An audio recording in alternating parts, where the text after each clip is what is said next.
we go. Thank you guys for joining us. Welcome to Outdoor Photos Photocast.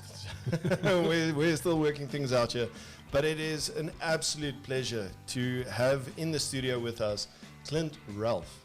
Clint, tell me a little bit about yourself. Who are you, where you came from, where you started? We'll get into all of that, but again, just thank you so much for joining us, and I'm looking forward to this chat. Absolute pleasure, Quentin. Nice to be here. It's awesome and a great setup you've got going here. I think my photography all started about 8 years ago when I was racing motorbikes, off-road and motocross, and I was breaking bones non-stop, and my wife eventually said to me, "Hey man, you're getting too old to break bones continuously. You need to find a new hobby or a new direction for your passion." And I stumbled onto photography through a couple of friends and went out of them, took a few photos, and I enjoyed it, and got better equipment, and with the better equipment the challenges increased, and so I got more and more into it, and started going to places instead of just the local ponds and the local rivers to take photos of ducks. And slowly but surely joined the right guys. And what I would normally do in the old days was, when I was a real absolute green amateur, I would find out who the top photographers are in the area, and then basically just find out where they would go and sit and do their skills, and I would go and sit next to them, and I didn't want any lessons or anything. I didn't talk to them, just listen to what they were doing. Observe them, and try and learn a few tricks along the way. And they would pull pranks on me, and as I'd leave to go to the toilet, they'd change my settings, and I'd have no clue what they did, and everybody would have a good chuckle at the screen amateur. But slowly over time I got the knack of it, and I started learning a little bit more about photography, and then I started traveling a little bit more, and went to some really cool places and interesting places, and photography let me travel the world, which is absolutely fantastic. It's a great passion, it's a great life, and it's a great hobby. It's a real wholesome hobby. It's really super people. I think it's one of the things that I really enjoy about spending time with you is this thirst for adventure that I have myself, and that I find in you as well, that as you mentioned now, it takes you places. I mean, you've been up into Africa, you've been abroad, you've been all over the country and capturing incredible images up the Drakensberg. I mean, thanks to you. I also ended up there in the mountains. No, I think to get the right shot, or to get the shot, because there's thousands of cameras taking photos every day, every hour, so you really got to work a lot harder now in this day and age to stand out. You've got to work pretty hard to get that shot that just lifts you to the next level. And with that comes travel. The harder the task to get that shot, the more satisfaction I get. It's not always, people don't always appreciate that. You get a shot that you took, you were sat in one place for three days waiting for that one shot, and you eventually get it, you post it, and guys say, yeah, it's a cool photo. And then you get another lucky shot. You have no idea what I went through to get this image. And then you get another shot that's really cool and all that, but it was an easy shot. It wasn't a difficult shot, and everybody goes mad. A great example would be Johnny Walker. I don't know, is the one image that sort of launched my career and got me interested and got me focused in really trying a bit harder. I was up in the Drakensberg with some mates, and we were in a hide, and we'd been sitting in that hide for about 3 days. It's tiny. It's the size of a small bathroom. You can't leave it unless you desperately need to go to the toilet, but you're sitting there for 3 days and you wait for the birds and the raptors and that to come along. And that's for the bearded vulture hide in Giles That's Castle. Correct, yes. Yeah, okay. Very endangered bearded vulture. So you go there and you get some really cool shots of the bearded vulture. But part of that is there's a lot of other raptors. There's rock kestrels, and there's jackal buzzards, and there's white-backed vultures and cape vultures, and even on occasion black eagles, So it's a really cool place to go, and it's super high. It's soulful. You go up there and you're alone on top of a cliff, and the absolute vista is just magnificent. And then these big airships come gliding past. You can't explain until you've been in and actually felt it. And I saw a jackal buzzard coming in. And they come in fast. They come in very fast. They come in fast, and they screech as they're coming to warn that they're coming in, and they land. And it's difficult to get the shot of them because they're small and they're fast. And they are super fast. That's it. And I I picked him up in my lens. In those days, I was using the old DSLR, so they were a lot slower, and the focusing wasn't as good as it is today. And I managed to lock onto him, and I kept him in frame, and he landed, and I pulled off a string of shots.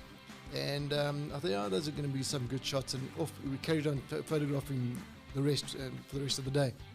And that evening, when I got back to camp, I was just scrolling through the images that I'd taken that day, and that particular image popped up. And I thought, wow, this is just something. He looks like an old butler or soldier marching towards me, straight at me, and he looked such purpose.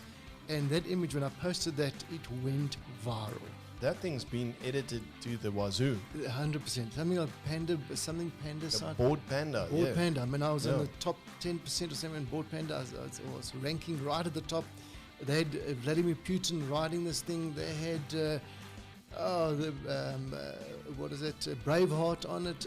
They just went mad with it. The memes around that photo was insane. Awesome. It was exciting, and I think that was what sort of really cut my passion and got me into this whole thing.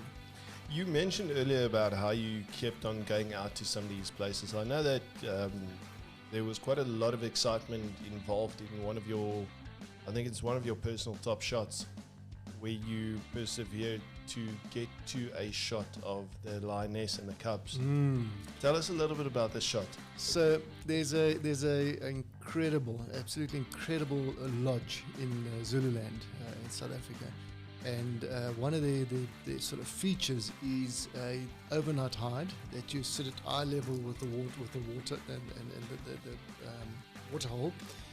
And they drop you off there at about 4 o'clock in the afternoon. And again, it's a tiny little place, and you got to sort of bend over to get down to your seat. And they'll pick you up again the next day at about 8, 9 o'clock. So you spend a good 12, 14 hours down there underground. And I've been going there for years, and I go there multiple times. And my shot I keep trying to get is a cat at the water, drinking water in front of me. Now, you must remember the edge of the water is probably 10 meters from my lens. So if you get that shot, and I mean, when you get elephants coming in, big wide angle lens, and you just get them in, and you get the perspective looking up to this beautiful beast, is just, it's indescribable. And I've been going for, I don't know how many years, trying to get this lion or a leopard. I got hyenas, and I got buffalo, and I got rhino and elephant and antelope and nyala, everything but cats. The long teeth, I couldn't get a long tooth. And I was there last year with a client. I had some clients that I took there, and that night we were sitting there, and I said to my clients, "Now listen, no cell phones, no talking in the front. There's lion in the area. The chances are we could get a visit tonight, but please, if they see the light of the cell phone, we're done." And people are under the impression that those hides are soundproof or something. Nah. I mean, I've heard horrific stories coming from people coughing and sneezing and burping and screaming and whatever in those hides. And you lose the shot. I mean, I had a situation now, that same trip, where it was middle of the night, and we had this beautiful herd of zebra coming to drink, and it was full moon, and it would have been one of the most spectacular shots I've taken of a zebra drinking with that black and white bodies against the black background and the reflection in the water. It was the making of it was a money shot. And my client ended up getting excited, and she spoke, and they just, all of them gapped it out of there, and they didn't get the shot, not a single shot. And I just shook my head. I thought, wow, that was a lost opportunity. Anyway, back to the lions. Death by DSLR. Oh, man, I tell you what. So I said to them, please, guys, there is a good opportunity tonight. We're going to see a lion. And so what happens is you get tired because you're sitting there staring into space and there's nothing. And you're waiting for somebody to come along. And we would take turns sleeping in the back. And I said to my client, okay, sit here and you watch while I go and make coffee for us, because I'm trying to stay awake and make coffee. While I'm in the back making coffee, the client comes screaming through, there's a lioness in the vicinity. He's just seen it. I said, oh, fantastic. We ran back to the front, now we're waiting. And I can see her far in the background, but she's still quite far off, and there's no shot. And she moves forward, and she gets into a little sort of hollow, and all you can see is her eyes sticking up, and she's looking, but there's still, I got the shot just in case she never comes to the water. My shot. And the next minute, and I'm thinking, okay, this is it, please Lord, this is it. And the next minute, a big, massive buffalo bull, a big dugger boy, comes in, and they're pretty fearless, and it just chases that lioness away. Now, can you believe this? My one time, I've been waiting for like 5 or 6 years for the shot. That one time. And this buffalo, and it goes and stands right in front of the window in our lenses, and it just stands guard. Lions are gone, and the buffalo in front of us. No shot of the buffalo, no shot of the lions. Stood there for 30 minutes, and I'm thinking, you gotta be kidding me. This could not have happened. Anyway, after a while, feel like you can run out there and go and slap this thing on its ass because you just wanted to get out of there. After a while, it wanders off. And old Afrikaans or South African proverb. Tsek. Yeah, exactly. Exactly. So off the buffalo went. So I'm sitting there, I'm thinking, I can't believe what just happened. The opportunity was there, and this thing just chased them all away. And about an hour later, out of the blue, I've looked there, and coming up from the bottom, from the river towards us, is a lioness. Same lioness coming up again. And she comes up, and she very carefully walks up to the water right in front of me, straight in front of me, and she lays down and she starts drinking. And I think, this is my shot. Shot I've been waiting for all these years. I've finally got my long tooth. Got magnificent shots of her, and my clients went nuts, and everybody was absolutely over the moon. Off she went. But job done. Job done. Tick the box. Got done. it. Finally Done. got it. Off it goes, and we're all in celebration, and I go make some more coffee, and I come back, and about a half an hour after the lioness left, she comes back with her sister, and she comes back 2 lionesses with 2 cubs, but tiny, tiny little cubs in tow, and the 4 of them came to the water to drink. Now that is just, well, let me tell you something.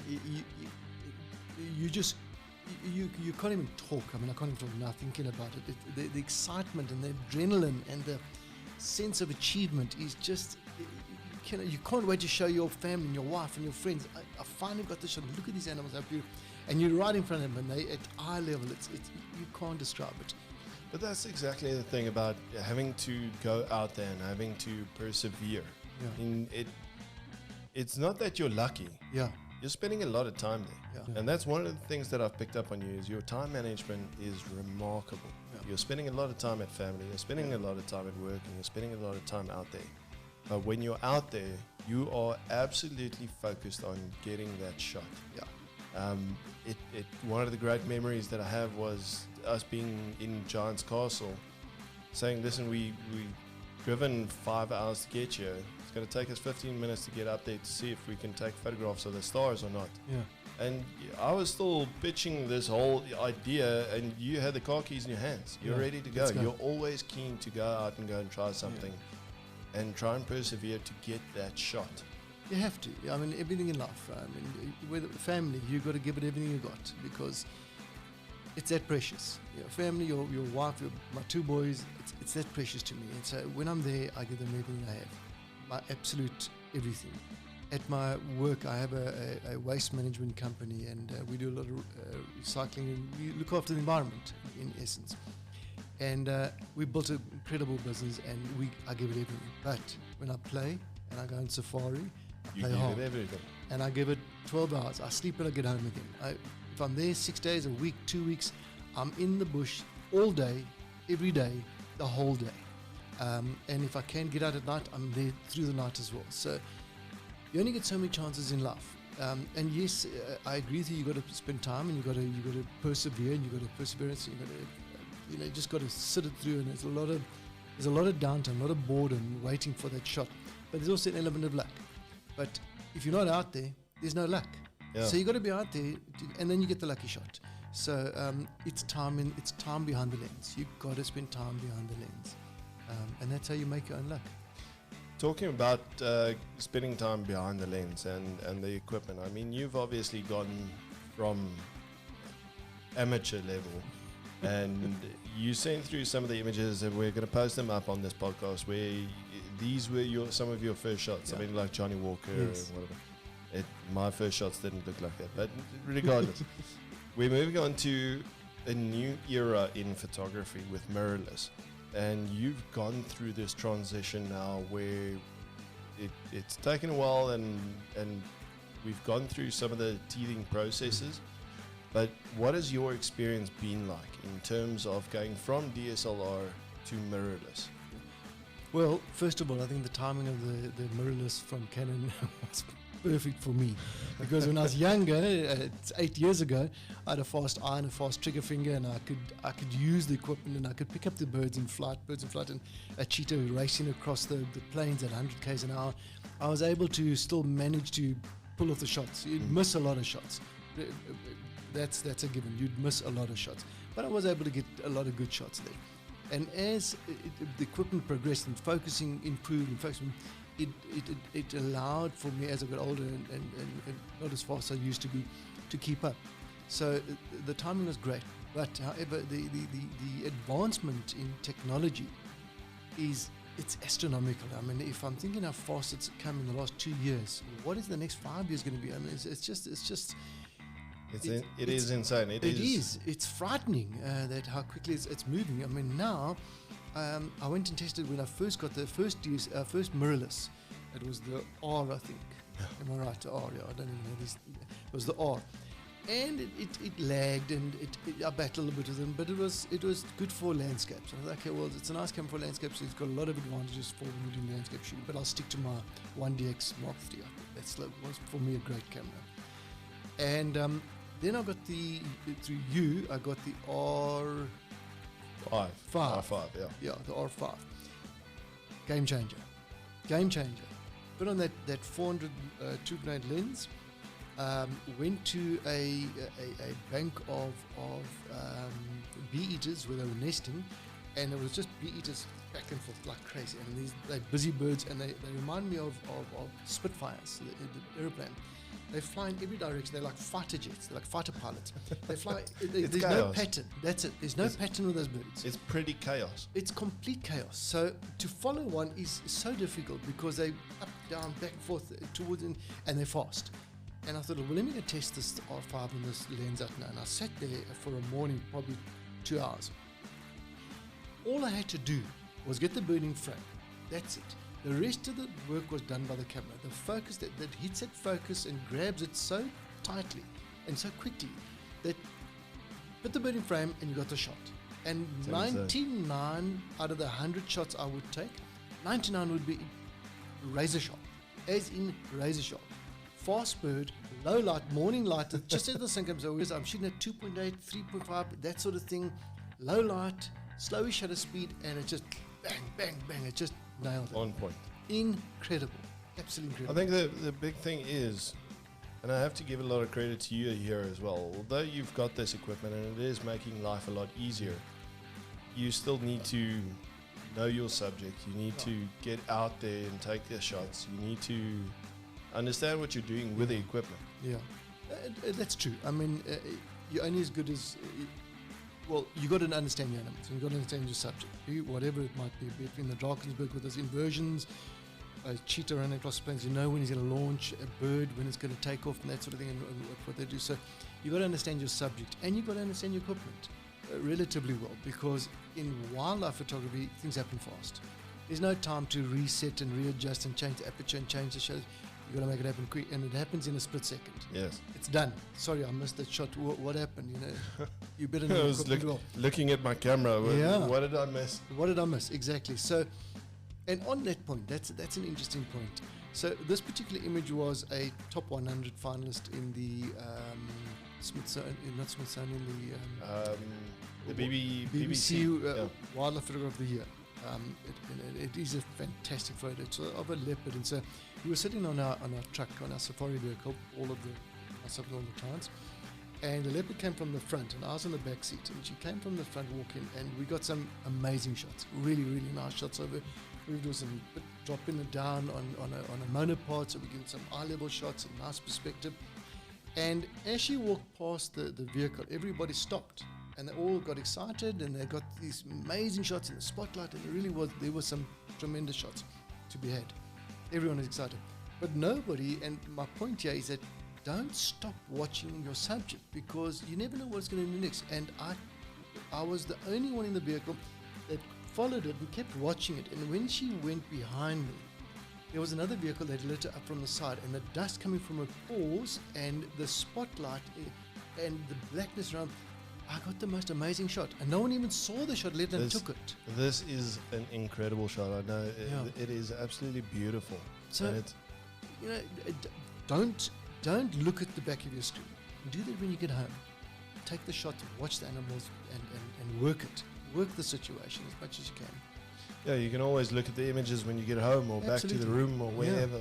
Yeah. But when you're out there, get Work the it. shot first. That's it. Yeah. That's it. It just fascinates me how many people do get lost on their equipment. Yeah. And that's why we try and spend so much time with people and working out what they need, how to, and we recommend to people get used to your equipment as well.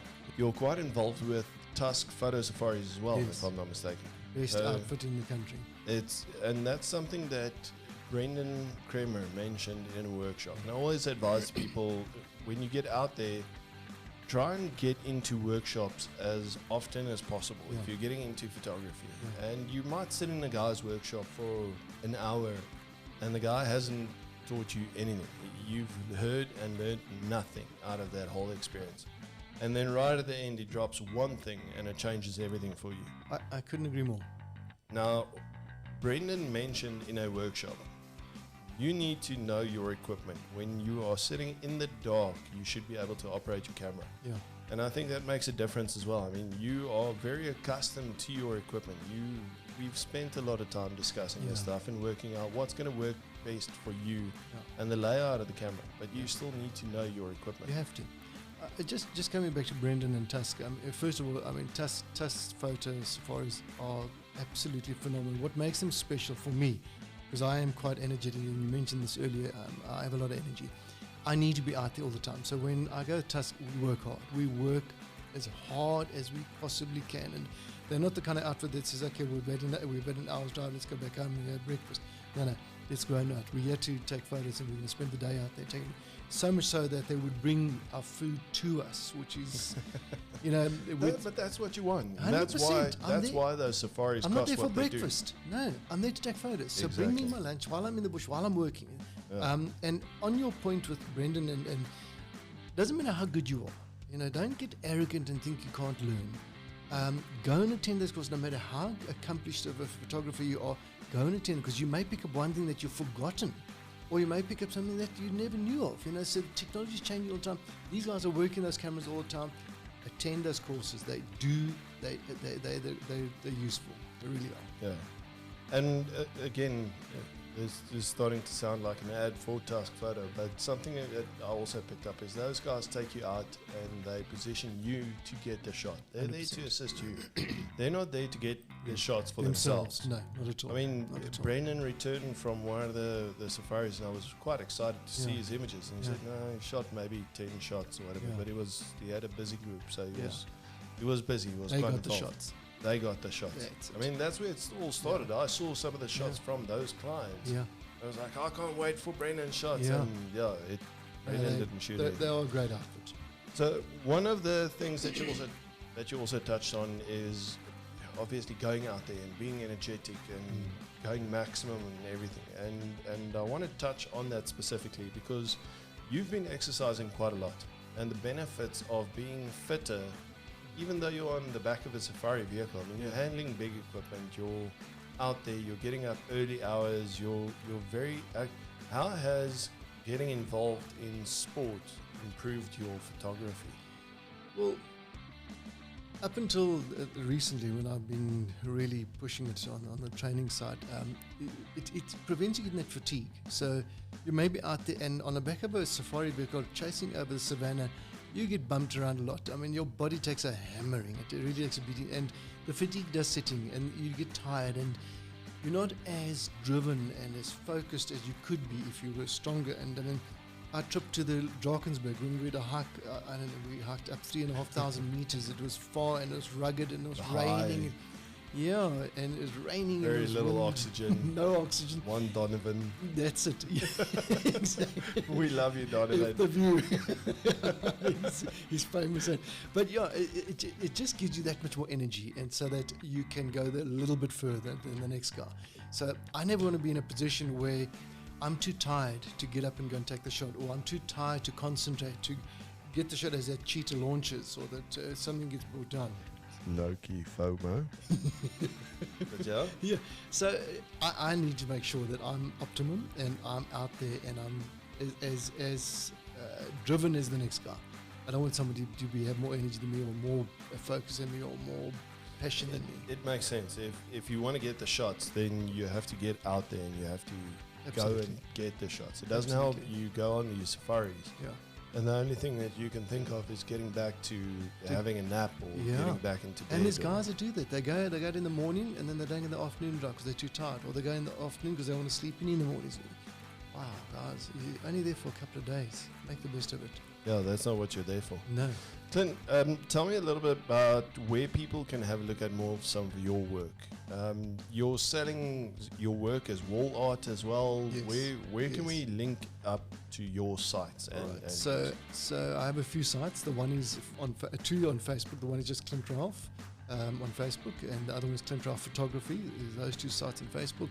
I have an Instagram site, Clint Ralph _SA. You can see me there.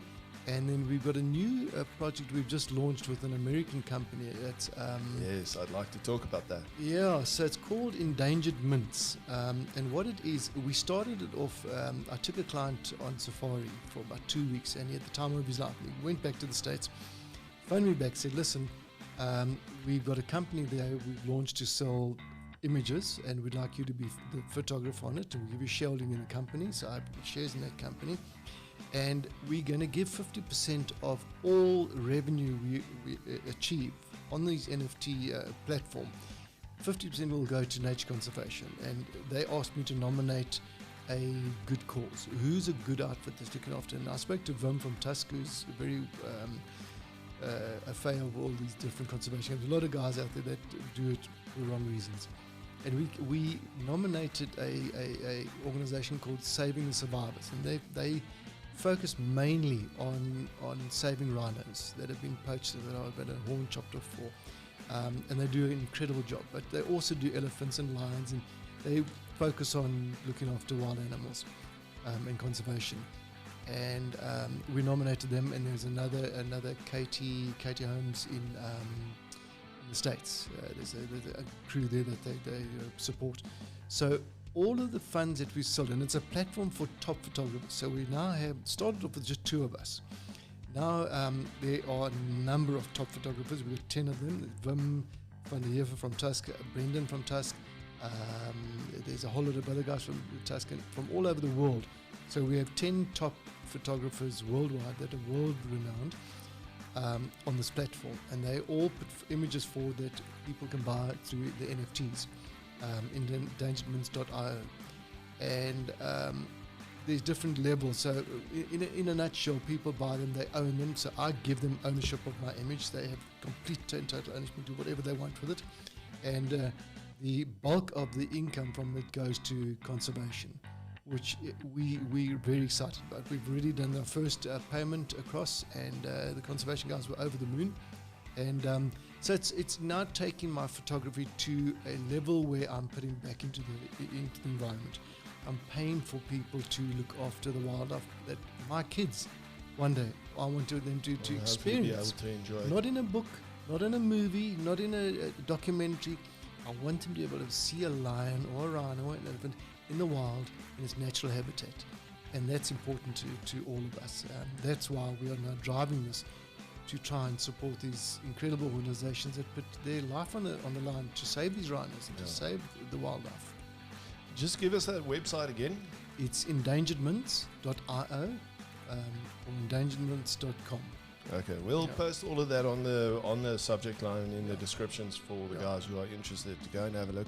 If there are any viewers that would like to purchase one of those NFTs of yours, they can just link it up. I believe you've also started incorporating or working with the guys from Tusk, and Brendan. Yes, and I all know of them. guide on a casual basis. Okay. When they have an overrun.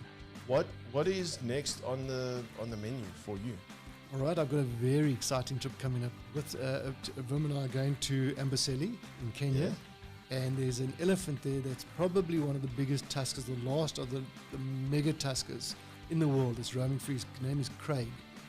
This guy's tusks almost touch the ground. He is magnificent. He had a brother called Tim, which died a couple of years back from old age. Craig's well on his way to that point now, so we thought let's get up there quickly and get the last shots of him. And the shot we're looking for is him walking across a dusty dry lake bed with Kilimanjaro in the background. So you'll have this massive elephant, Craig, walking towards you. He'll be on the ground shooting up, shooting into the face of this elephant, Kilimanjaro in the background, dust coming up from his feet, hopefully throwing a bit of dust in the air. It's the money shot. And that's going to be what I think, if we get that shot, that's going to be one of the shots I've been waiting for a very, very long time. So wish us luck. I will do all of that. I wish you fully charged batteries and lots of memory card space. Clint, thank you again for joining us.